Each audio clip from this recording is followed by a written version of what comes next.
everybody, thanks for joining us for Black and Super Real Heroes of Science. Today we are going to be learning about a scientist named Willie Hobbs Moore. This is a picture of Willie Hobbs Moore. She was a physicist and an engineer. She was the first African American woman to earn her PhD in physics. She earned her PhD in 1972 at the University of Michigan, and she was the very first one to do that, which is really cool. After she earned her PhD, she went on to publish research in many important scientific journals. She worked at several engineering companies in high-level positions, and she actually went on to become an executive for the Ford Motor Company, and she was the first African-American woman in a prominent role like that. In 1991, she was actually named one of the 100 most promising women in corporate America by Ebony magazine. And she was a trailblazer. She paved the way for many African-American young women that wanted to become engineers and scientists and physicists. So she was a really important figure in history. And today, in her honor, we are going to do a physics experiment. This is called pendulum painting, which is going to be really fun. It's a little bit messy, so you can certainly do this outside if you're worried about making a mess. A pendulum is a fixed object hung from a point so that it can swing freely due to the force of gravity. So we are going to paint with the force of gravity. The materials that we're going to need is some string, a cup, some paint, a little bit of water, some tape, and we're going to need a stick to hang our pendulum from. And you'll have all of these materials in your kit if you sign up online to be able to do this experiment.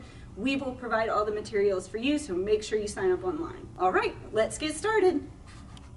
Okay, everybody, we are ready to do our pendulum painting experiment. As you can see, we've got our stick here, and we've got it set up so that it's between two green chairs here. You can use whatever you have at home to get it set up. You just need to have it set so that your cup can hang from the stick by a string. So we'll show you how that works. And then after you get your stick set up, the next thing you need to do is you need to get your cup. I've already done this, but I'll show you what you need to do. You need to have a hole in the center of the cup at the bottom. And then you need to have two small holes on each side of the cup near the top underneath the rim. So after you get your holes ready, be careful because you're going to need to use scissors or something like that, so make sure you have some parent supervision there. You are going to take your string and you are going to put it through the holes on the rim of the cup. So just slide that string right through those little holes. It's easy if you have a nice stiff string to do. Okay, so we've got our cup on our string.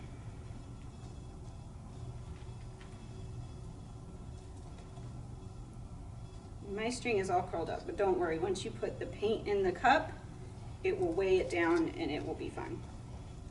All right, so after you've got your string through, the next thing you want to do is you want to take your tape and you want to cover that hole at the bottom so that way your paint doesn't come out until you're ready.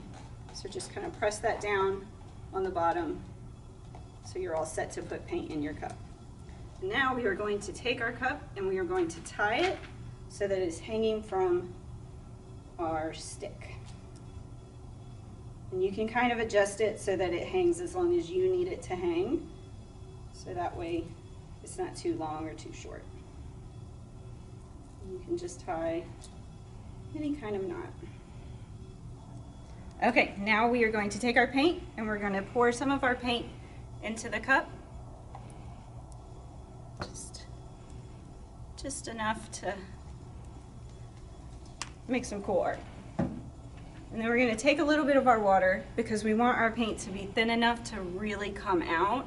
So we're going to dump a little water in and we're going to mix it up a little bit so that the paint is thinner. Because if it's too thick, it's not going to come out of the hole at the bottom, so you're not going to have as much paint coming to create your picture. So we've got that all mixed together, and that should be thin enough. All right, now we are ready to do our pendulum painting experiment. So what I'm gonna do is I'm gonna get my pendulum ready here. So I'm gonna pull it like this, and I'm gonna take my tape off, and then I'm gonna let it swing, and you can kind of spin it so that it's going in a circle. So you can tap it to spin it. You might want to keep a hand on your stick just in case. You can kind of move your stick back and forth like this on your chairs. See if you can get it to spin. And then you watch and see what kind of art you create. And you can see if you can create designs this way by spinning it back and forth. You can see how much water to paint you need, what ratio works best to create the best art. It's your experiment, so do it however you think works best. You can do this experiment however you want. You can make it really cool by mixing different colors and making it a beautiful abstract design. It's really up to you. You can just be really creative and have fun with this.